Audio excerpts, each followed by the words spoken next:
है, लेकिन किसी के बारे में प्रश्न नहीं पूछा जाएगा। प्रश्न सीधा का सीधा पूछा जाएगा एक शासक के बारे में, और जिनकी भूमिका तैयार करते हैं, ठीक है, जिनकी भूमिका क्या करते हैं, तैयार, ठीक है। ये लो, ये बना हुआ है कौन सा दुर्ग, यहां पर है जालोर का दुर्ग। कौन सा दुर्ग हो गया, जालोर का दुर्ग। अब हमेशा जो भी दुर्ग बनता था, ये जालोर का दुर्ग है, सुवर्णगिरी दुर्ग। अब जब भी कोई दुर्ग बनता था तो उसकी सुरक्षा के लिए एक अन्य किला बनाया जाता था। ये पहाड़ी पर है, और अगर हम रास्ते में देखें, इससे काफी दूरी के अंदर है एक और दुर्ग था जो इसकी सुरक्षा के लिए बनाया जाता था, कि भाई जब भी कोई दिल्ली से आए, जब भी कोई दिल्ली से आए तो उसकी क्या हो सके, सुरक्षा। अब जालोर दुर्ग की कुंजी कहलाता था एक दूसरा दुर्ग, जिसका नाम क्या था, सिवाना का दुर्ग। कौन सा दुर्ग, सिवाना का दुर्ग, ठीक है, सिवाना का दुर्ग। मान लो ये यहां से दिल्ली से कोई शासक आ रहा है। अब दिल्ली से कोई क्या आ रहा है, शासक। अगर दिल्ली से शासक आएगा तो पहले तो हमला करेगा किस दुर्ग पर, सिवाना के दुर्ग पर। सिवाना के दुर्ग को जीतने के बाद वो कहां पर जाएगा, जालोर दुर्ग के अंदर। कहां पर जाएगा, जालोर दुर्ग के अंदर। तो पढ़ना शुरू करें। तो ये कहानी है जिस शासक के बारे में पूछा जाएगा, प्रश्न हमेशा एग्जाम में पूछे जाते हैं, उन शासक का नाम है कानड़देव चौहान। कानड़देव चौहान, हमेशा बहादुर राजा के बारे में ही प्रश्न पूछा जाता है। कानड़देव चौहान के बारे में प्रश्न पूछा जाएगा, जालोर के सबसे प्रतापी राजा है। अब जालोर के अंदर राज कर रहे हैं कानड़देव चौहान। कौन है, कानड़देव चौहान। और दिल्ली के अंदर उस समय शासक हैं अपना अमरीशपुरी अलाउद्दीन खिलजी। अलाउद्दीन खिलजी, ठीक है, A.K. खिलजी। अलाउद्दीन खिलजी राज कर रहा है। अब इनके मध्य होगा आपस में संघर्ष, और संघर्ष क्यों हुआ उसका पीछे कारण पता होना चाहिए। और कारण अपन मन से तो बता नहीं सकते कि अलाउद्दीन खिलजी और कानड़देव चौहान के बीच युद्ध क्यों हुआ। कारण बताने के लिए हमें कोई न कोई इतिहास की बुकें चाहिए होगी, कोई ग्रंथ चाहिए होंगे, कोई तथ्य चाहिए होंगे। तो कुछ ग्रंथों के नाम याद करते हैं। सबसे पहले याद रखना एक ग्रंथ है जिसका नाम है कान्हड़देव प्रबंध। क्यों ग्रंथ है, कान्हड़देव प्रबंध एक ग्रंथ है। एक ग्रंथ है वीरमदेव सोनगरारी बात। वीरमदेव सोनगरारी बात, वीरमदेव सोनगरारी बात, सोनगरारी बात, ठीक है, वीरमदेव सोनगरारी बात एक ग्रंथ हो गया। ये याद रह जाए, एक ग्रंथ कियो वीरमदेव सोनगरारी बात, ठीक है, वीरमदेव सोनगरारी बात एक ग्रंथ हो गया। एक इतिहासकार नैन सिंह है, वो भी इसके बारे में कुछ कहानी बताते हैं, ठीक है। और एक लेखक हुआ फरिश्ता। कौन हुआ, फरिश्ता। इन चारों के बारे में हमें जानकारी होना जरूरी है। सबसे पहले ये कानड़देव प्रबंध और वीरमदेव सोनगरारी बात किसने लिखा, ये पद्मनाभ ने लिखा था। किसने लिखा था, पद्मनाभ नाम के एक कवि हुए, उन्होंने लिखा था। याद रह जाएगा, पद्मनाभ ने लिखा। किसने लिखा, पद्मनाभ ने। मोहनोत नैनसी स्वयं एक कवि हैं। मोहनोत नैनसी ने अपनी ख्यात लिखी, उसके अंदर जानकारी मिलती है। और फरिश्ता के किताब के अंदर हमें अलाउद्दीन खिलजी के जालोर आक्रमण की क्या मिलती है, बात। अब वास्तव में चाहे कोई भी कहानियां बता दे, लेकिन मुख्य किसी पर हमला किया जाता था तो सबसे बड़ा कारण होता था साम्राज्य विस्तार। क्या होता था, साम्राज्य विस्तार। दूसरा कोई भी कारण नहीं है, एकमात्र कारण है अपने साम्राज्य का क्या करना, विस्तार करना। हम जो ऑनलाइन क्लासें ले रहे हैं, ऑनलाइन पढ़ा रहे हैं, उसका कारण क्या है, अपने साम्राज्य का विस्तार करना। नई नई सल्तनतों को जोड़ना, कक्षा के अंदर नई नई सल्तनतों को जोड़ना और उनकी प्रगति में क्या करना, मदद करना। वैसे के वैसे इन किताबों के अंदर जो चीजें लिखी गई हैं उनको पढ़ लेते हैं, समझ लेते हैं, और फिर अपन आगे बढ़ते हैं, ये कहानी पढ़ते हैं। अब कानड़देव प्रबंध के बारे में एक कहानी आती है। कानड़देव प्रबंध ऐसा लिखते हैं, कानड़देव प्रबंध के अंदर कि ये बना दूं मैं राजस्थान का नक्शा। कानड़देव प्रबंध कहते हैं कि जब दिल्ली का शासक था अलाउद्दीन खिलजी, उसे लूटने के लिए जाना था गुजरात। कहां पर जाना था, गुजरात। ये अपना यहां पर आया हुआ है गुजरात। जब उसकी सेना लूटने के लिए गुजरात गई तो बीच में जालोर ठिकाना आता था। कौन सा ठिकाना, जालोर। जालोर का शासक कौन है, कीर्तिपाल नहीं है, कीर्तिपाल जी के वंशज हैं अब कानड़देव चौहान। कौन है, कानड़दे चौहान। कीर्तिपाल जी के बाद बहुत सारे राजा आएंगे जिनमें एक एक दो दो लाइनें हैं, कोई भी महत्वपूर्ण नहीं है। अपने जालोर के अंदर एकमात्र राजा महत्वपूर्ण है, कौन से? कानड़दे चौहान। उनके बारे में याद करना है और प्रश्न भी उन्हीं के बारे में आएगा। या तो उनसे संबंधित कोई किताबें पूछी जाएगी कि कानड़दे चौहान या कानड़दे प्रबंध किसने लिखा, तो कुछ पद्मनाभ ने लिखा। किसने लिखा? पद्मनाभ ने। तो ऐसे प्रश्न पूछे जाएंगे इनसे संबंधित। हमेशा प्रसिद्ध शासक में से प्रश्न पूछा जाता है। अगर छोटे राजाओं पूछियो तो चाहे कोई भी कोचिंग वाला है, किसी को उत्तर नहीं आते। ठीक है, कोचिंग या कहीं पर भी पढ़ा हुआ है बच्चा, उसको उत्तर नहीं आएगा। ठीक है, देखो तो कानड़दे प्रबंध के अंदर दिल्ली के सुल्तान अलाउद्दीन खिलजी की सेना जा रही थी। कहां पर? गुजरात। कहां पर जा रही थी? गुजरात। गुजरात से जब जा रही थी तब कहा जाता है कानड़दे चौहान ने सेना से कर मांगा। क्या मांगा? कर। अलाउद्दीन खिलजी ने कर देने से क्या कर दिया? मना। तो जाते समय जो सेना थी वो कहा जाता है कि इस प्रांत से होकर निकल गई, गुजरात चली गई। गुजरात चली गई। गुजरात में भयंकर तरीके से लूटपाट की। उस समय गुजरात के अंदर कहा जाता है सोमनाथ मंदिर, जो भगवान महादेव जी का मंदिर है, वो बहुत धनवान माना जाता था, बहुत धनवान माना जाता था। इसी समय आक्रमणकारी मोहम्मद गजनवी कहा जाता है, अपना जो कहा जाता है 17वां आक्रमण करता है, वो सोमनाथ गुजरात पर करता है। बहुत सारा धन था यहाँ पर, बहुत सारा धन था यहाँ पर। ठीक है, और सारा धन लूट कर चला जाता है। और मुस्लिम धर्म के अंदर वहां के जितने भी शासक थे उस समय उनके अंदर एक प्रथा देखने को मिलती थी। वो जब भी किसी मंदिर पर, जब भी किसी पर हमला करते थे, वहां मंदिर को लूट लेते थे और विजय के उपलक्ष्य में उस मंदिर की जो मूर्ति होती थी उसे खंडित खंडित करके लेकर चले जाते और अपनी सबसे पवित्र मस्जिद जहां पर होती उसकी सीढ़ियों के नीचे वो डलवा देते। कारण क्या था? जब भी कोई मुसलमान गुजरेगा तो उन मूर्तियों पर पैर देकर ऊपर निकलेगा। एक तरीके से अपमानित करना, एक तरीके से बेइज्जत करना, ताकि वहां के राजाओं को मतलब शर्म महसूस हो जहां पर भी थे। तो कहा जाता है गुजरात के मंदिर को, गुजरात के सोमनाथ मंदिर को अलाउद्दीन खिलजी की सेना ने लूटा। और लूटकर सेना जब वापस जा रही थी तब जालोर से निकली। कहां से निकली? जालोर से। यहां पर कानड़दे चौहान थे। कानड़दे प्रबंध के अंदर पद्मनाभ लिखते हैं कि हमने इन सैनिकों को पहले ही चुनौती दे दी थी कि जालोर से मत निकलना। जब ये जालोर के अंदर निकले तब कानड़दे चौहान इस चीज को सहन नहीं कर पाए। कानड़दे चौहान क्या नहीं कर पाए? सहन नहीं कर पाए। और उन्होंने अलाउद्दीन खिलजी की सेना पर क्या कर दिया? हमला कर दिया। हमला करने पर आधी सेना तो भाग गई यहां से। कहां पर? दिल्ली भाग गई। कुछ सैनिक पकड़े गए, उन्हें मार डाला गया। और कुछ भगवान महादेव जी के खंडित शिवलिंग मिले। शिवलिंग के 4-5 टुकड़े मिले जिन्हें कानड़दे चौहान लेकर वापस आ गए। और वापस लाकर जालोर के अंदर 4-5 जगहों पर वो शिवलिंग क्या करवा दिए? स्थापित करवा दिए। क्या करवा दिए? स्थापित करवा दिए। तो महादेव जी के कुछ बहुत बड़े बड़े शिवलिंग आज भी मौजूद हैं जालोर के अंदर, पवित्र स्थान मौजूद हैं। उसमें एक सबसे प्रमुख है, आपको पता है, भीनमाल। भीनमाल गए हुए हो कभी? भीनमाल कभी मौका मिले तो घूमने के लिए जाना। भीनमाल के अंदर देवी का मंदिर है देवीरो। भीनमाल के अंदर कौन से देवी हैं जिन पर उड़न खटोला भी लगा हुआ है ऊपर जाने के लिए? सुंदा माता। कौन से माता है? सुंदा माता का मंदिर है और शानदार मंदिर है। मैं कहता हूं घूमने के लिए जाना। बरसात के समय जाओगे तो आनंद आ जाएगा। ये सुंदर सुंदर झरने गिरते हैं पास से। ठीक है, रात के समय 6 बजे के बाद तो ऊपर नहीं जा सकते। झरनों में भालू वगैरह पानी पीने के लिए आते हैं। पर क्या शानदार जगह है, कभी मौका मिले तो चले जाना, देख कर आ जाना।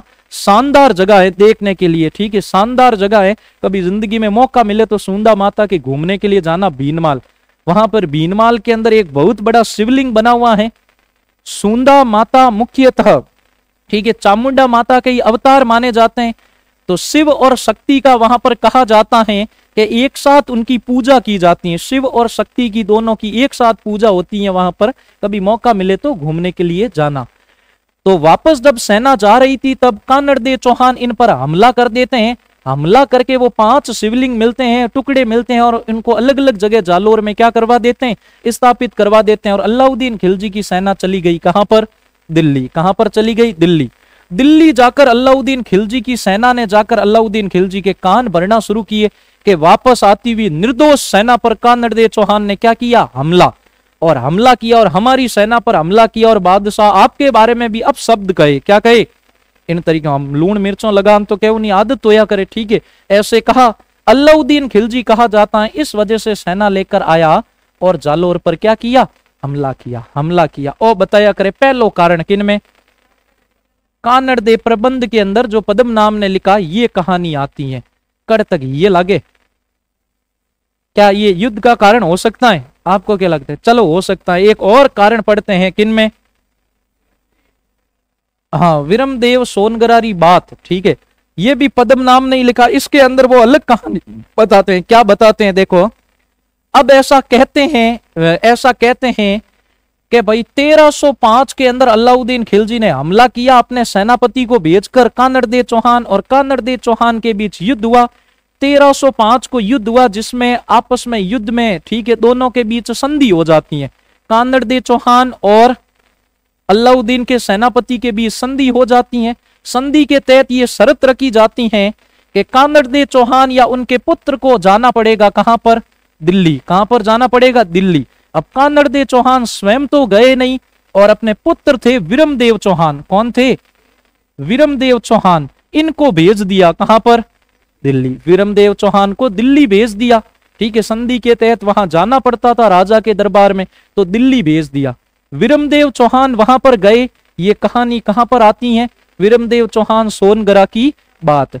अब विरमदेव चौहान गए वहां पर। विरमदेव चौहान कहा जाता है सुंदर थे, नवयुवक राजकुमार थे, बहादुर थे और वीर थे। वहां अलाउद्दीन खिलजी की बेटी होती है फिरोजा, वो कहा जाता है विरमदेव चौहान पर मोहित हो जाती हैं और वो विरमदेव चौहान को विवाह का प्रस्ताव रखती हैं। बार बार विवाह का प्रस्ताव रखती हैं, विरमदेव चौहान मना कर देते हैं। अंत में विरमदेव चौहान परेशान हो जाते हैं और एक दिन ऐसा कहा जाता है जब अलाउद्दीन खिलजी को पता चला, तब अलाउद्दीन खिलजी ने भी विरमदेव चौहान को बार बार कहा कि तुम अपना धर्म परिवर्तन कर लो, मैं तुम्हें मेरी बेटी से विवाह भी कर लूंगा और बाद में जालोर का पूरा रियासत भी तुम्हारे नाम कर दूंगा। तब कहा जाता है विरमदेव चौहान वहां से निकल गए।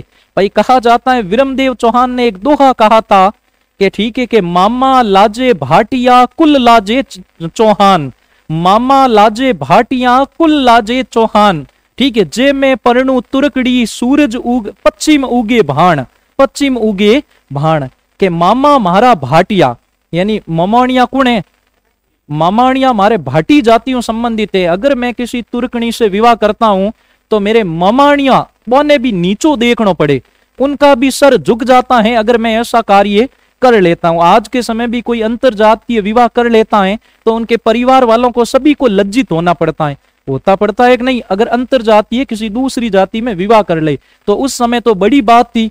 तो विरमदेव चौहान अलाउद्दीन खिलजी को कहते हैं कि भाई मामा लाजे भाटिया, ठीक है, कुल लाजे चौहान, ठीक है, जे में परणु तुरकड़ी पश्चिम उगे भाण, ठीक है, कि अगर मैं तुमसे विवाह कर लेता हूं फिरोजा तो सबसे पहले मेरे जो ननियाल वाले हैं वो क्या करेंगे, उनको लज्जाना पड़ेगा, उनको शर्म से सर झुकाना पड़ेगा जो भाटी वंश से हैं, ठीक है। दूसरा मैं चौहान कुल से हूं, मेरे कुल को भी क्या लगती है, लाज आएगी, शर्म आएगी फिर। और दूसरा अगर मैं एक तुर्कनी से विवाह कर लेता हूं, ठीक है, तो वो उस दिन होगा जिस दिन सूर्य पूर्व से न उगकर पश्चिम से उगेगा। भाण कहां से उगेगा, पश्चिम से उगेगा, उस दिन मैं तुमसे विवाह करूंगा। कहा जाता है अलाउद्दीन खिलजी को जब पता चली तब अलाउद्दीन खिलजी विरमदेव की हत्या करवाना चाहते थे, लेकिन विरमदेव चौहान दिल्ली से बचकर लड़कर कहां पर आ जाते हैं, जालोर आ जाते हैं। और अलाउद्दीन खिलजी इसका बदला लेने के लिए अपने सेनापतियों को रवाना करते हैं कमालुद्दीन को। किनको, कि हे कमालुद्दीन, या तो विरमदेव को जिंदा लेकर आना या उसका शीश काट कर लेकर आना। क्या लेकर आना, या तो जिंदा लेकर आना या क्या लेकर आना, शीश काट कर लेकर आना। तो इस वजह से ये क्या कर देते हैं, हमला।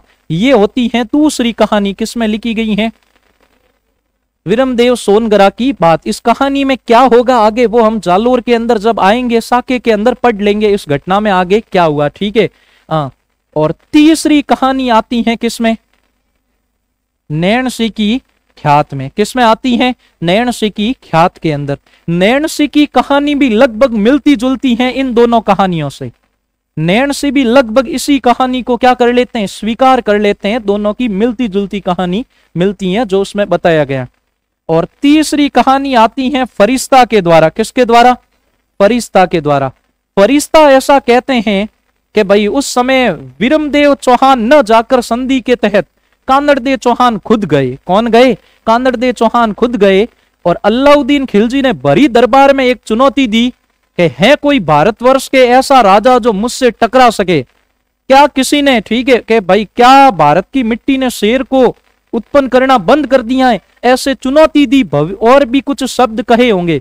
तब कहा जाता है, फरिश्ता लिखते हैं कि कानड़देव चौहान उस चीज को सहन नहीं कर पाए और कानड़देव चौहान ने अलाउद्दीन खिलजी की चुनौती स्वीकार कर ली कि हे बादशाह, मैं तुमसे टकरा नहीं सकता, मैं क्या पता जीत पाऊं या ना जीत पाऊं, लेकिन राजपूती परंपरा है कि जब भी किसी वीर को ललकारा जाए तो चुनौती देना स्वीकार है। मैं तुम्हारी चुनौती स्वीकार करता हूं, आ जाना जालोर, हम तुम्हें देख लेंगे। ऐसे चुनौती देकर कानड़देव चौहान वापस आ गए जालोर के अंदर और अलाउद्दीन खिलजी उस चुनौती का बदला लेने के लिए कहां पर आया? जालोर दुर्ग के अंदर आया। ये 3-4 कहानियां मिलती हैं अलाउद्दीन खिलजी के जालोर आक्रमण की। अब चाहे कुछ भी कहानी रही होगी, कोई भी कहानी रही होगी, मुख्य तौर पर देखें तो अलाउद्दीन खिलजी को अपने साम्राज्य का विस्तार करना था, इसीलिए उसने जालोर पर क्या किया? हमला किया। बस बाकी कुछ भी कहानियां हैं वो सारी कहानियों में अपन रख लेते हैं। समझ में आगो अड़ तक। अब पढ़ना शुरू करते हैं। जो भी कारण रहा, जिस भी कारण से युद्ध हुआ, लेकिन अलाउद्दीन खिलजी ने, कहा जाता है, अपने सेनापति, नाम था कमालुद्दीन, कहीं नाम तो कमालुद्दीन को एक बड़ी सेना देकर रवाना किया। कहां पर? जालोर के। ठीक है, जालोर को जीतने से पहले किस दुर्ग को जीतना था? सिवाना को। सिवाना का दुर्ग जालोर दुर्ग की क्या कहलाता है? कुंजी।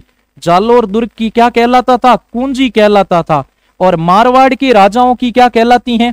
शरण स्थली। मारवाड़ के राजाओं पर जब भी संकट आता था तब वो कहां पर जाते थे? सिवाना के दुर्ग में जाते थे। बताओ, मेवाड़ के राजाओं की संकटकालीन राजधानी कौन सा दुर्ग है? मेवाड़। बिल्कुल सही, शाबाश। ठीक है, कुंभलगढ़ दुर्ग। कौन सा दुर्ग? चित्तौड़गढ़ में रहते थे मुख्यतः, और जब भी संकट आता था राज संबंध के कुंभलगढ़ दुर्ग के अंदर जाते थे। अब कहा जाता है सिवाना के दुर्ग पर हमला किया 1308 ईस्वी के अंदर। कब किया?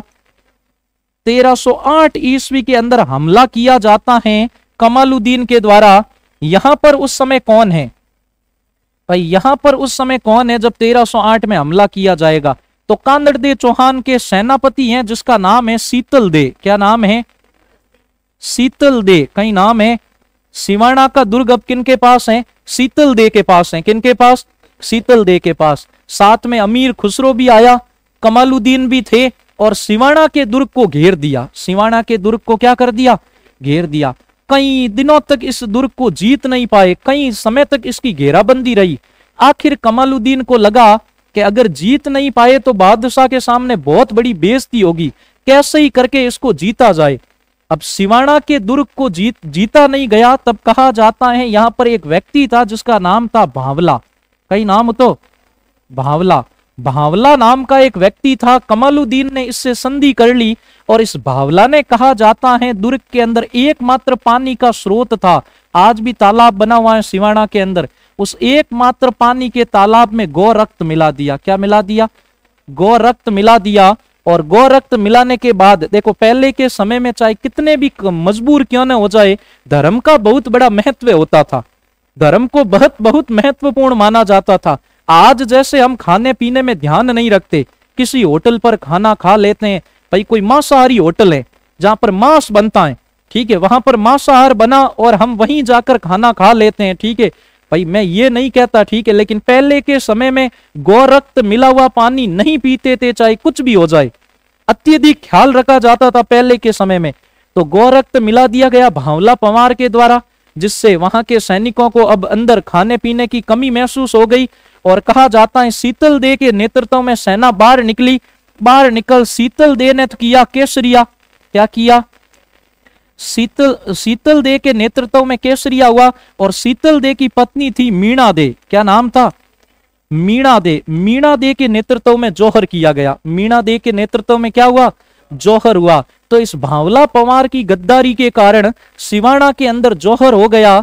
यहां पर अमीर खुसरो ने इस सिवाना के दुर्ग के बारे में लिखा था कि ये सिवाना के दुर्ग के अंदर जो राजपूत थे ये बहुत खूंखार थे, ये भूखे बाज की तरह थे जिनके सिर कटते जा रहे थे, लेकिन उनके धड़ युद्ध के अंदर क्या करते जा रहे थे, लड़ते जा रहे थे।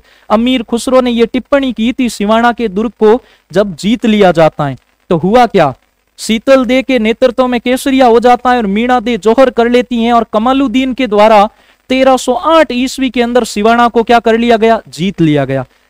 सिवाना को जीतने के बाद अब कहा जाता है यहां समय अधिक लग गया और दिल्ली के अंदर कोई विद्रोह हो गया, इसलिए कहा जाता है कमालुद्दीन वापस चला जाता है, कहां पर, दिल्ली वापस चला गया और सिवाना के दुर्ग को यहां पर मुगलों के अधीन कर दिया और सिवाना के दुर्ग का नाम बदलकर खैराबाद कर दिया। क्या कर दिया, खैराबाद। याद रखना 1308 के अंदर इस दुर्ग का नाम खैराबाद कर दिया जाता है। क्या नाम हो गया, खैराबाद।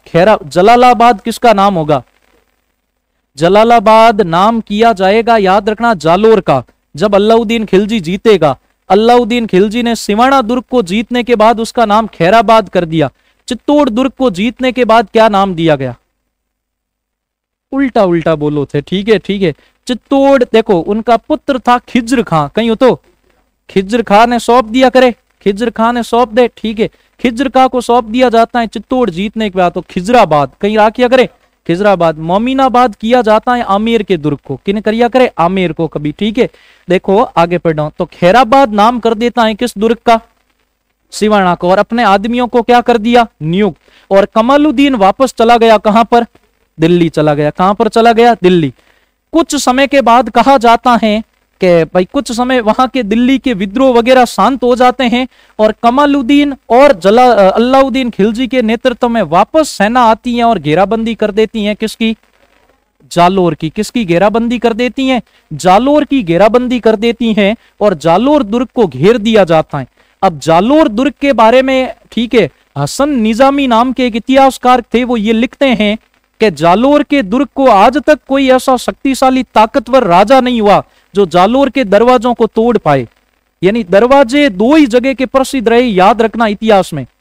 एक तो प्रश्न पूछा जाता है रणथंबोर किले का दरवाजा, जिसका नाम नौलखा दरवाजा है। क्या नाम है, नौलखा दरवाजा है। रणथंबोर के किले के दरवाजे का नाम नौलखा दरवाजा है, वो इतिहास में बड़ा प्रसिद्ध है। और दूसरा, दरवाजों के बारे में जब भी बात आई जाएगी वो जालोर के किले के बारे में की जाएगी। हसन निजामी ने कहा है कोई कितना ही बड़े से बड़ा शक्तिशाली राजा क्यों न रहा हो, वो जालोर के दरवाजे कभी नहीं तोड़ पाया। तो अब अलाउद्दीन खिलजी के नेतृत्व में हमला तो हो चुका है, अब हसन निजामी ने कहा है तो कुछ तो सोच समझ कर कहा होगा। यानी जालोर का दरवाजा बहुत महत्वपूर्ण था जिसे तोपों और हाथियों के माध्यम से नहीं तोड़ा जा सकता था। तो अब क्या किया जाए, काफी समय तक सेना इसको घेरे हुए बैठी रही, गुप्त सुरंगों का भी पता नहीं लगाया जा सकता। तब कहा जाता है कुछ न कुछ तो करना पड़ेगा। तब किसी ने उनको आइडिया दिया कि भाई आप ऐसे करो, इस जालोर के दुर्ग की आसपास के दीवारों का जो परकोटा बना हुआ है, इस परकोटे को खोद डालो, परकोटे को खोद डालो, दरवाजे के आसपास चीजों को खोद डालो और खोद कर उनमें पानी भर दो और पानी के साथ राई डाल दो लाकर। क्या डाल दो, राई लाकर डाल दो। राई जब फूली जाएगी तो एक तो दीवारों को कमजोर कर देगी, दूसरा कहीं गुप्त सुरंग वगैरह भी होगी, राई वहां पर चिपक जाएगी। राई वहां पर क्या होगी, चिपक जाएगी। आपको पता चल जाएगा कि जालोर के दुर्ग के अंदर सुरंगें कहां कहां पर बनी हुई हैं। तब अलाउद्दीन खिलजी ने अपने सैनिकों को आदेश दिया कि आसपास के मार्केट में जाओ और जितनी भी राई है वो राई लेकर आ जाओ। क्या लेकर आ जाओ, राई लेकर आ जाओ। अब उस समय वहां के लोगों को पता चल गया था, एक भाई मार पानी वाली एक बोतल लेना हो तो ठीक है, पानी वाली बोतल है, जाओ मैं इन्हें अवैध लिए जो बाहर हो सके कंप्यूटर वाली टेबल खन पड़ी हो, ठीक है। तो वहां के लोगों को कहा गया कि जितनी भी राई मिले वो राई क्या करके लेकर आ जाना। तो वहां कहा जाता है उस समय वहां के लोगों को पता चल गया कि जितनी हो सकती है राई खरीद सकते हो, जितनी महंगी दे सकते हो दो। वहां के लोगों ने अलाउद्दीन खिलजी के सैनिकों को जितनी महंगी राई दे सकते थे उतनी महंगी राई क्या कर दी, बेच दी। जब ये कार्य किया गया, अलाउद्दीन खिलजी ने कहा आधी ही राई काम में लेना, आधी राई काम में ली गई, ये फॉर्मूला काम नहीं किया। तब अलाउद्दीन खिलजी ने कहा वो राई वापस देकर आ जाओ। क्या देकर आ जाओ, राई जब वापस देने के लिए गए तब वहां के लोगों ने बड़े कम दाम बताए। तब सैनिकों ने कहा रात को तो आपने इतने ऊंचे दामों के अंदर राई ली थी और आज बिल्कुल कम दामों के अंदर राई ले रहे हो। तब उन्होंने कहा था कि राईरा भाव राते गिया। कौन कहो? राईरी भाव राते गिया, यानी वहां से एक ये कहावत या लोकोक्ति या मुहावरा चलना शुरू हो गया कि राई के भाव राते गिया। ये किस दुर्ग से संबंधित हैं? जालोर दुर्ग से संबंधित है। किन से संबंधित हैं? कि राईरा भाव रात्रों ही जुता बेच दिया कर दिया, राईरा भाव रात्रों कहीं कर दिया गया परा। ठीक है, फिर अलग अलग कहानियों के द्वारा इसको क्या किया जाता है? समझाया जाता है अलग अलग कहानियों के माध्यम से। अब अलाउद्दीन खिलजी घेरा डाले हुए बैठा हुआ है, कहां पर? जालोर दुर्ग में बैठा हुआ है। ठीक है, आखिर काफी समय के बाद जालोर दुर्ग को जीत नहीं पाया, तब कहा जाता है एक व्यक्ति को यहीं से चुना गया जिसका नाम था बीका दैया। कहीं नाम तो बीका दैया। ठीक है, इनको कहा जाता है, बीका दैया को कहा जाता है कि इनसे संधि की। इन्होंने सारे गुप्त राज किसको बता दिए? अलाउद्दीन खिलजी को बता दिए। अलाउद्दीन खिलजी ने सारी सुरंगें वगैरह बंद कर दी, जिससे जालोर दुर्ग के अंदर राशन की सामग्री की कमी आ गई। तब मजबूरन कानड़देव चौहान को कहा जाता है कि किले से बाहर निकलना पड़ा, और कानड़देव चौहान के नेतृत्व में यहां जालोर दुर्ग के अंदर भी केसरिया हुआ, और इनकी पत्नी के नेतृत्व में क्या किया गया? जौहर। यह घटना घटित हुई 1311 ईस्वी में। कब हुई थी? 1311 ईस्वी के अंदर। यानी सिवाना का साका हुआ था 1308 के अंदर, और जालोर का साका हुआ कब? 1311 ईस्वी के अंदर। कब हुआ? 1311 ईस्वी के अंदर। तो क्या मतलब पद्मनाभ ने कहानी लिखी है, वो कहानी क्या सत्य है और क्या हुआ? अब कहानियों के अंदर ऐसा आता है भाई, जो हमेशा सबसे इंटरेस्टिंग कहानी हो उसी को तो सुना जाता है। कहानियों के अनुसार कानड़देव चौहान तो युद्ध में लड़ते लड़ते वीर गति को प्राप्त हो जाते हैं, केसरिया हो जाता है। अब विरमदेव चौहान का क्या हुआ, जो कानड़देव चौहान के बेटे थे? और कानड़देव प्रबंध के अनुसार अलाउद्दीन खिलजी का जालोर आने का मुख्य कारण भी यही था। बाकी जालोर उस समय कोई बड़ी भव्य रियासत तो थी नहीं, फिर छोटी सी रियासत में दिल्ली का बादशाह क्यों जाएगा? कुछ न कुछ तो उसकी रुचि रही होगी। तो इस कहानी को सत्य मानते हुए कहानी को आगे बढ़ाते हैं। कहा जाता है विरमदेव चौहान भी युद्ध करते हुए घायल अवस्था में पहुंच गया, और घायल अवस्था के अंदर विरमदेव चौहान की गर्दन काट ली जाती है। कुछ कहते हैं विरमदेव चौहान ने स्वयं अपनी गर्दन काटकर वहां देवी को समर्पित कर दी थी। जो भी था, विरमदेव चौहान की गर्दन लेकर अलाउद्दीन खिलजी जाता है वापस दिल्ली। कहां पर जाता है? दिल्ली जाता है, और दिल्ली जाकर अपनी बेटी फिरोजा को कहता है कि भाई जिस व्यक्ति ने तुमसे विवाह नहीं किया, तुम्हारे प्रस्ताव को ठुकरा दिया, उसको तो मैं नहीं ला पाया, लेकिन मैं तेरे लिए उसकी गर्दन लेकर आया हूं। क्या लेकर आया हूं? कहा जाता है फिरोजा ने जब वो गर्दन देखी, तब उसके आंख से आंसू रुके तक नहीं, और फिरोजा ने सबसे पहले उस गर्दन का हिंदू विधि से दाग संस्कार करवाया। फिर फिरोजा ने यमुना नदी के अंदर कूदकर खुद आत्महत्या कर ली। क्या कर ली? आत्महत्या कर ली। उसने कहा मैं साथ जी नहीं पाई, लेकिन मर तो साथ सकते हैं। ठीक है, क्या कर सकते हैं? तो कहा जाता है फिरोजा ने भी कूद कर क्या कर ली थी? आत्महत्या कर ली थी। तो ये कुछ जालोर के, ज्यादा इसमें डिटेल तो प्रश्न नहीं पूछे जाएंगे, लेकिन छोटी छोटी चीजें हैं जो एग्जाम की दृष्टि से महत्वपूर्ण आएगी। तो कानड़देव चौहान के नेतृत्व के अंदर क्या हो जाता है? केसरिया, और जालोर के चौहान वंश की शाखा का भी क्या हो जाता है? अंत हो जाता है। क्या हो जाता है? अंत हो जाता है। ठीक है, कुछ कुछ चरित्रों को इसमें से क्या रखना? याद रखना। कुछ कुछ चरित्रों को क्या रखना? याद रखना। समझ में आयो? अरे समझ में आयो? ठीक है, जालोर के चौहान वंश की शाखाओं का भी क्या हो जाता है? अंत। ठीक है, अब चौहान